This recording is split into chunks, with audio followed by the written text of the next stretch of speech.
We're live, and we're here with Abby and Ilana. I hope I got the billing right, girls. Is that all right? Yeah. Yeah, that's good. Okay. And we're here to talk about Broad City, which it finished its first season, and it started off as a web show online before working Comedy Central. What's it like getting a sort of web show onto a sort of cable series, a fully fledged TV series? I mean, it's been absolutely amazing. It's when we started doing the web series, we never really imagined that this was a possibility. And just getting the support from Comedy Central and getting, to reach such a wider audience has been pretty incredible. It's also been, it's just been such a growing experience as individuals, as a duo, having to ask ourselves these questions we never thought of before regarding the creative, regarding the business side of it. We're so grateful that we've had this opportunity to develop through, and to, it's like our first real TV job, and to see TV in this way is a blessing, because I think it can be pretty brutal, but we have a lot of control over our product, and that makes it a lot more fun. Yeah, well, you guys are sort of all in control of it, creators, writers, stars, producers. What's it like to be so involved in sort of so many elements of putting a series together? I mean, the first year of it, we're in the writing room right now on the second season, which is pretty unbelievable. We just handed in the 10th episode already, so the outline for it. Going very fast, but yeah, it's awesome. Coming from doing the web series that way, we were all those things, and Comedy Central lets us do all those roles in this format as well. And it's just to be so immersed in a project that you care about so much, and to get to still play and lann from it. It's been nuts. Last year felt like we were in an intensive TV PhD or something. Yeah. On how to create and produce a show. It's almost weird to think of not that, just being hired for a role. That's so interesting to put all that energy in, I don't know, just the acting role. But this feels so right for us. And the characters are based off of us, so it's just they sort of have to stem from our real lives. And it's really you're seeing with cable TV in the past couple of years just how many more opportunities there has been for storytelling and freedom and creativity with putting stuff together. But particularly with Comedy Central, to give comedians a chance to sort of make these small scale but very heavily sort of grassroots input series together that otherwise probably wouldn't have gotten a chance to get made.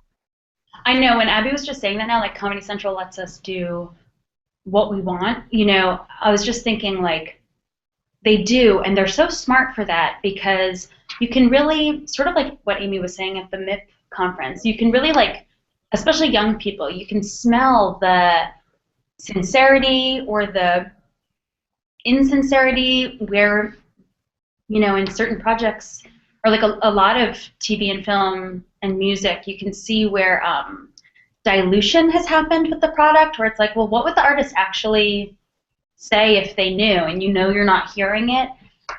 It's just, Comedy Central is very collaborative, and they're such comedy heads, they're comedy nerds we are, but specifically when we started out, it was as comedy fans, and then we tried to become these content creators, or we became these content creators.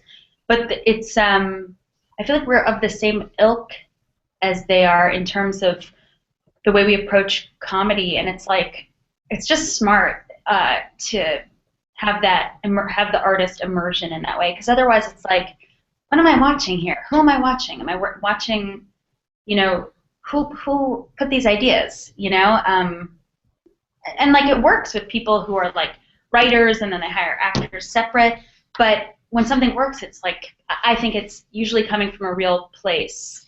Yeah, Comedy Central and other, you're talking about other cable channels, seem to be really going after really fresh, specific voices. And I mean, Comedy Central's other programming right now is just each show, like Amy Schumer, Key and Peele, Kroll Show, Workaholics, they're all like so specific and so driven by the actors and creators. It's like so cool to be a part of it right now. Like Review, so Yeah. specific. And Minority Report, what's going to come up? Like, it's just, I feel like traditional TV, specifically like before the internet, it was like, I feel like every show on a channel, every show is trying to do this broad thing, whereas now it's like YouTube is made up of a bazillion really specific things, you know? And I like that Comedy Central has a full, well-rounded network and a well-rounded brand made up of many specific things. Not every show is going to hit what the other shows hit. It's like this show serves its purpose, this show serves this purpose. Love their business model and their taste. Yeah. And talking about like your show and the marks you're hitting on Broad City, it's about two girls in New York, sort of struggling with relationships and low finances, and just navigating through the Broad City. Now, what when you're doing those two characters and that duo together, what's in mind with what are you trying to what drives these two characters, I guess? I mean, it's based off of Ilana and my real friendship. We met in an improv team here in New York, and we were just friends for 2 years performing improv in the city. And it was sort of, we always talk about it was us before we started doing Broad City. So it was like, yeah, these characters don't have a thing like comedy, which we knew we wanted to do, but they're trying to figure out where their place is in New York. But the friendship is like the main thing. And it's just exploring the fact that New York, you like these little mundane things lead you to like something you never thought of, and like the most annoying and the most fun and the most out there sort of situations. But it's all based on like really how these friends sort of feed off each other. And in real life, Abbi and I are more similar than in the show, but our differences is kind of, I think, what makes us laugh. Like, you know, it's not like we have to have the same viewpoint. We have like a lot of like agree to disagree moments in real life and on the show. And we blow up those differences so that you're seeing the differences most of the time. What's the biggest difference between you two? Like in real life. I mean, in the show, I think that we heighten, I think, Ilana being wild and me sort of being more conservative, and I think that does come from a real place, but it also comes from like, you know, when we met each other, I'm a couple years older and I was out of college and Ilana was still in college, so she was sort of in this more wild time. So we're sort of like, we're always sort of basing the shows, Abbi and Ilana, on like that time when we were in our early 20s, and we're not anymore. Like maybe though in real life it's like I'm like TMI or something, and Too much information. He knows. And you know, maybe how we distribute our personal information is a big difference. Yeah. So I think it's so funny when we get like a real question, we're so stumped. Like yeah, sincerity and genuine question, like get deep for a second. What do you mean? I think that, but those two qualities are also something I think we have the most fun playing with. Mm-hmm. Oh yeah. Like both Ilana being too TMI and being a little bit more wild, and I love playing more conservative, and in both aspects of being like, less crazy and also more conservative with my information. But then also it's like in the show when we swap, that cracks me up so much when like Ilana gets responsible and it's like, bitch, please. And when Abbi gets crazy, it's like, whoa, you are scary. I love like the not only us playing our baseline, but also when we play the minority of within ourselves. We also play up like the way the characters deal with like being insecure. Right. I think Abbi is more like typical, like outwardly insecure, and Ilana shows her insecurity in like a I'm really confident way. Like it's like you do the reverse. Oh, yeah. Can't stand ourselves. Sometimes I'm like, oh, I can't stand myself right now, but it's great. It's all good. With what do you think is from season one sort of if you had to say there was a flagship moment of the season, sort of defines sort of what the show's all about? Wow. Oh man, it's tough. I mean, I think for me, and I think it's yours too, I think the finale episode is sort of it says like the whole show. Because like there's huge stakes at hand. Like Ilana is like deathly allergic to shellfish, and when Abbi carries her out of this restaurant, it's like very like it just shows the friendship. But then also I think the last scene, this like very long walk and talk, is sort of we wanted the season to end that way, just them walking into like the morning after a very perilous night. It's sort of like, oh no, this doesn't even matter, we're back to square one. Yeah, we also like we're developing the second season finale now, so we're just like remembering the first season finale so fondly. I love that episode. Yeah, I know that was a great one. And like, what do you think is the craziest stuff your characters got up to in season one of the show? The pilot was crazy. That was insane. That was insane. I also think the fattest asses episode where we go home with the DJs is pretty crazy. That's a really crazy for my episode for my character. But even, I mean, ending up in the shower together is like insanity. Cocaine is one hell of a drug. Yeah, but there's so many, like the fact that Ilana like takes the shit. I know. I was just thinking that. Also, it's crazy. The bus is nuts. The Chinatown bus in the wedding episode. Also, the 9th episode. You're being in that blood apartment wasn't like but that was insane. Also, the end of the 9th episode where the tall ginger, Dale, is like has like that layer of Lana's stuff. We're not even in that. That is like, so he also scary. is the only person to break the fourth wall so far. Yeah. That shit. I mean, there's so many. We could go on and on. We hear Broad City love. But yeah. And in the season final, it was great to see Amy Poehler pop in, who's a producer of the show. How great has it been having her sort of involved in the project? I mean, it's amazing. She directed that episode as well, which was really awesome too. So good. It's so cool. I mean, Amy gives feedback on every draft of the script, and she's just like, Ilana always says, she sort of gives us like court vision, which is nice because we're so in it.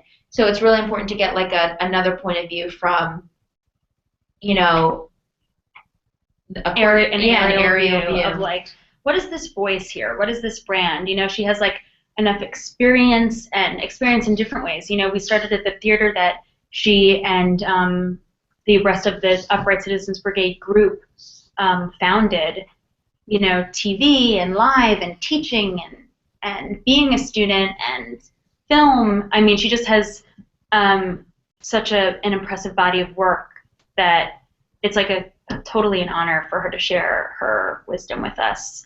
There's really no one we could think of who would be a better mentor. And like you talk about the UCB and sort of that's sort of where you sort of got your improv sort of chops like and things. How helpful, obviously not just in meeting and in sort of like doing stuff together, but how important was sort of doing stuff at the UCB for making your own content and developing your own comedy? I think it was like completely essential. I don't know, like not only do you take classes there and you perform there, but like you're part of this whole community of people that are creating stuff, whether it is an improv team or a sketch group or whatever. Everyone sort of like, it's just this creative pocket of New York that is like trying to make their own stuff, and I think we were highly influenced by the energy that was being created This was like 5 years ago, I guess, when we started making the web series. But even now, I mean, all along we both were performing there and doing our own things. And even now, it's like this community that we feed off of. Like, so many people in Broad City, the TV version, are from that community because they're just people that we came up with and that we admired and that we have seen their other projects, and it's just like, yeah, we're gonna put them in the show because they're part of like the ultimate voice. And also, like a big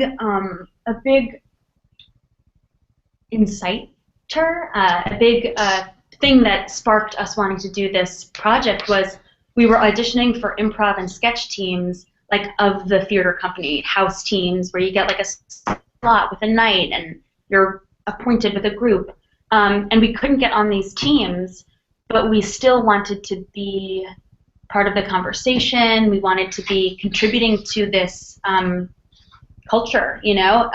It's just, the community is so inspiring. And it made us want to be, you know, with our peers and worth something to our peers. And, yeah, just like a part of the dialogue. And also, yeah, like every month. It's still like the most fun to perform there. It's the best. Yeah, like I don't know like what they're putting in the water there at UCB, but you got Matt Walsh on Veep at the moment, and Ben Schwartz on House of Lies and Parks and Recreation. You just see all these people with background there popping up in these great sort of comedy shows on their network, cable, premium cable. Like it's just like all over the shop. They're popping up there, and it's great to see. Yeah, it's incredibly impressive. And yeah, the way it grows, like when we used to be like waiting online and signing up for these auditions, I remember Bobby being like, there's so many people. And now we see the younger generation waiting online and signing up for the auditions, and it's like, it's just growing at an incredibly inspiring rate. Yeah, no, for sure. Yeah, so you've talked a bit about season 2. What can we look forward to in season 2 of Broad City? So basically, it's the same format, which is like every episode is for the most part a day in the life. You see most of them, all the main characters are back. The like sort of exterior characters. Oh man, I don't know. You meet Ilana's family. Yeah. It's like hard to like choose what we want to like tell you. Well, the other things are so specific. I'm trying to like keep it broad. Yeah. I don't know. We see a lot of new parts of New York we haven't shot in, which is cool. This is vague, but like we see some of your like goals more, which were always like cracked people up in like 209. Seeing your art was like really interesting.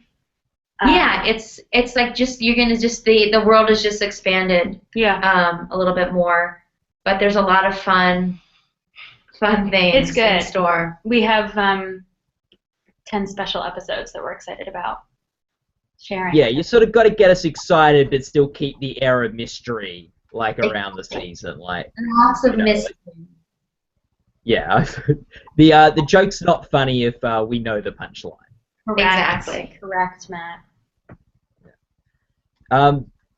It's been great chatting with you girls, and so good to talk about Broad City and comedy and improv and things like that. We wish you all the best of luck for the Emmy Awards. You're probably eligible in so many categories: writing, series, actress. So we've got our fingers crossed for you, and yeah, all the best with that and with season 2 of the show. Thanks so much for talking with us. Thanks, Matt. This is really cool. No worries. Have a good day. Yeah, you too. We